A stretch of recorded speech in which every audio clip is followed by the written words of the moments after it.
Christ is in our midst, dear friends. Chapter 3 of the Book of Proverbs offers us something new today, and we need to go into it. So we're going to read it for the sake of edification. But before we go into the third chapter, I'd like to remind us that in chapter 2, we learned that wisdom actually protects us from falling into sin and serves as a shield against sin, preventing us from being led astray by men and women.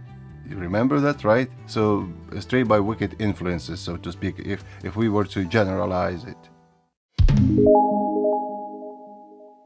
So chapter 2 was about giving us a general idea about wisdom, and now chapter 3 delves into the personal and practical aspects of embracing wisdom. It highlights the joy it brings to us, and it highlights also and offers for us some actionable advice. So let's start reading it. My son, do not forget my law, but let your heart keep my commands. As all previous chapters, the beginning of this chapter is no different. Solomon invites his son, so to speak, invites all of us, or the wisdom invites all of us to be attentive, and it offers for us reasons why we should listen to her. My son, do not forget my law, but let your heart keep my commands. For length of days and long life and peace they will add to you. Let not mercy and truth forsake you. Bind them around your neck, write them on the tablet of your heart, and so find favor and high esteem in the sight of God and man. Trust in the Lord with all your heart, and lean not on your own understanding.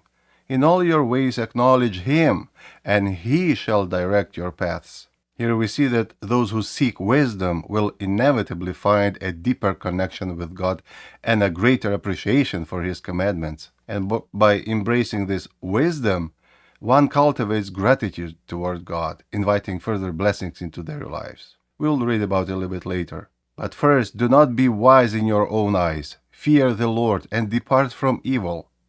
Sounds like some general advices, but they're full of love and full of guidance for us during this Great Lent, that we should look into our relationship with God. We should look into our relationship with the rest of the world. We should not feel that we are some kind of the top model of the world and everybody has to look up to us. Trust in the Lord with all your heart, and lean not on your own understanding. In all your ways acknowledge Him, and He shall direct your paths. As Christians, we need to see God. We need to look up to Him and honor Him. Do not be wise in your own eyes. Fear the Lord and depart from evil. This path of Great Lent is exactly the one that we just read. Depart from evil. And what will it give us if we look up to God and forget about evil and stop doing evil things? It will be health to your flesh and strength to your bones. Honor the Lord with your possessions and with the first fruits of your increase. So your barns will be filled with plenty, and your vats will overflow with new wine. Again, we see here another image of blessing, image that if we honor God with our possessions, with whatever we have, how can we honor God with my car? How can I honor God with my car? How can I honor God with my house or whatever I have in my possession, with this camera or with this microphone or whatever? How can we honor God with my possessions? Well, the main thing is that whatever we do with our possession has to be done to the glory of the Lord, not to pursue sin, but pursue righteousness. And on the other hand, sometimes when we fall away from the path of salvation, God wants to take us from our wrong path and put us back onto the right path. So, my son, do not despise the chastening of the Lord, nor detest His correction. For whom the Lord loves, He corrects, just as a father the son in whom He delights.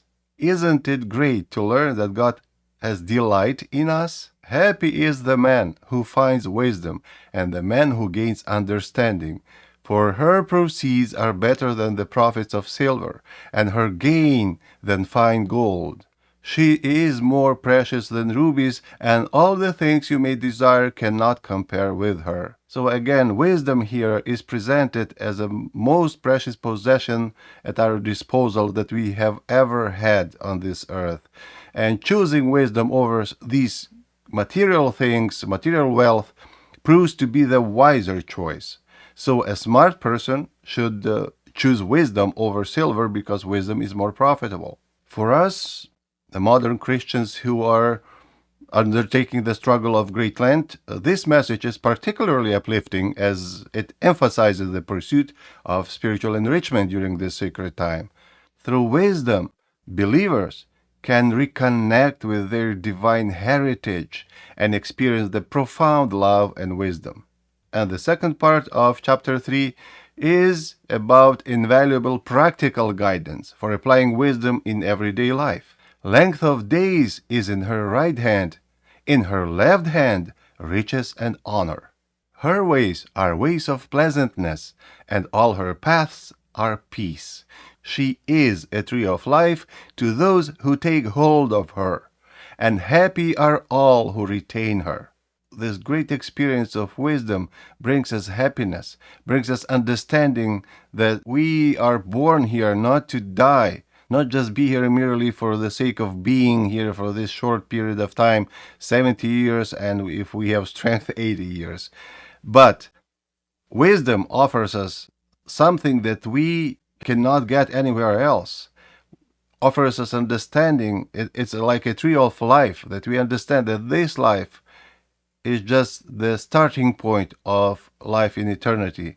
And that's what we need to keep in mind during our Great Lent as well, because our struggle during this period of time is not just for the sake of being better for this short period of time here on earth or for the during this 40 days Great Lent period. It also projects into eternity as well.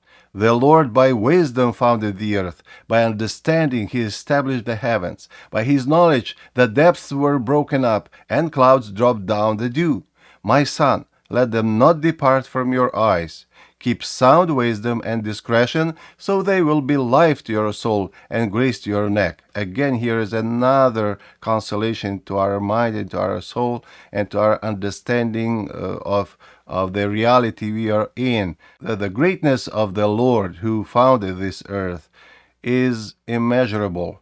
And we need to understand that during Great Lent, while going through the struggles, that we have to fight our temptations, sinful desires, and so on. Then you will walk safely in your way, and your foot will not stumble. When you lie down, you will not be afraid. Yes, you will lie down, and your sleep will be sweet. Do not be afraid of sudden terror, nor of trouble from the wicked when it comes, for the Lord will be your confidence, and will keep your foot from being caught.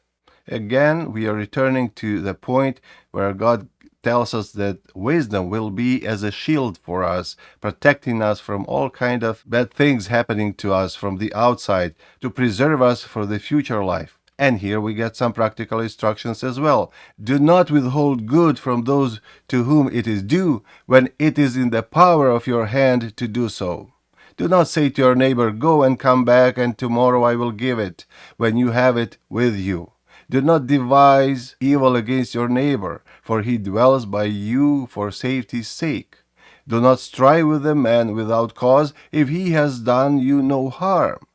Do not envy the oppressor, and choose none of his ways, for the perverse person is an abomination to the Lord, but his secret counsel is with the upright. The curse of the Lord is on the house of the wicked, but he blesses the home of the just. So here we went through some practical advices as how to conduct ourselves in our daily lives, that we should actually profess and practice real love for the people, for our neighbor. We need to be open. We shouldn't be like a Pharisee who says one thing and does a completely different thing. So even in those days, in the days of Solomon, those people weren't in great honor. Of course, I don't think that there is a generation that would like that kind of behavior or would keep up to those people. However, if we come across those people, and we should not take example from them, we should cling to the Lord instead, and try to follow his commandments instead of using this not very good example of those Pharisee like people. And when we are acting in a just way, well, it says that God blesses the home of the just. Surely he scorns the scornful, but gives grace to the humble. The wise shall inherit glory, but shame shall be the legacy of fools. So this ends our chapter 3 today. However, we need to reflect upon these two last verses, that surely he scorns the scornful, but gives grace to the humble. The main point of Great Lent is to make ourselves humble in order to see the Lord, in order to see the greatness of God, in order to love our neighbor, in order to forgive, be able to forgive each other. We need to humble ourselves. We need to wipe out pride from our heart and from our soul. So it is very important to notice here. And the wise shall inherit glory, but shame shall be the legacy of fools. However, this very last verse of chapter 3 is sometimes becomes a stumbling block for some people. Well, they come and say, Father, you see, well, the wise shall inherit glory.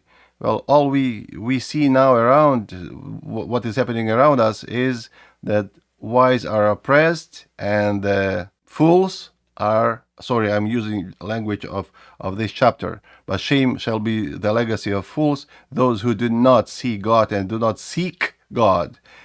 They are called fools here because, for obvious reasons, there is so many instances and examples to see God's greatness, and they decide not to, so they are called the fools. But the shame shall be the legacy of fools. But nowadays it looks like it's all the way around, because some of those fools that reject God, they're in glory, they are in full glory here on earth. So I want to make a point here for all of us to understand this last verse, that the wise shall inherit glory, but shame shall be the legacy of fools. This is a projection unto the eternal life. When God comes to judge the living and the dead, he will make his judgment. And this is his judgment. So being a proverb, this verse is also a prophecy.